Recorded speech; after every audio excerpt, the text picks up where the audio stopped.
สบายดีพี่น้องลุงเรียนน้ำหมวกน้ำมือเสามาเนี่ยย่ายคือนางพีไข่ใช่เอาย่ายให้ออกต่างประเทศไปทั่วโลกเลยพี่น้องนี่กินกาแฟยังมือเสาเสือเกินหน้าคือ เป็นหนาวเห็นปะย่ายหนาว หนาว ยูโซโปโกลาสิงไฟมาไงอันนั้นร้านนี่เขาพ่อเพิ่นกินกาแฟแล้วเพิ่นสิไปเวียกไปไสมื้อนี้ ไปร่วมบ้าน ไปร่วมบ้าน ก็ประชุมบนบ้าน โอ้ ชุมบุญ เริ่มบุญ บุญกองเขา บ่ได้อยู่บ่ได้เศร้าเป็นบ่แต่ละมื้อนี่ ไปคุ้มอ ไปคุมื้อ เล่นทีรถเหียนมื้อเลย อันนี้บ่ได้เป๊กเด้อพี่น้อง กาแฟ กาแฟนี่พี่น้องโอ้ บุปิก ยามมื้อเช้า แล้วแน่ ยามมื้อเช้าเพิ่นกินกาแฟไปเวียกอันนั้นสิเป็น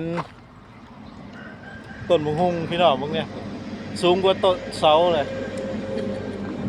อันนั้นเฮือนนี่อันนี้เหล้าไก่ของเงินเฒ่าพ่อเพิ่นเฮ็ดให้ เข้าใกล้ แล้วลูกไก่ อันนั้นห้องน้ำ ไก่ก็บ่ร้ายดอกที่ว่าหาพวกเก็บนี่แหละ นี่แหละบรรยากาศยามมื้อเช้าพี่น้องอันนี้เฮือนพ่อใหญ่ขอบคุณทุกกำลังใจที่ส่งมาให้กันเด้อ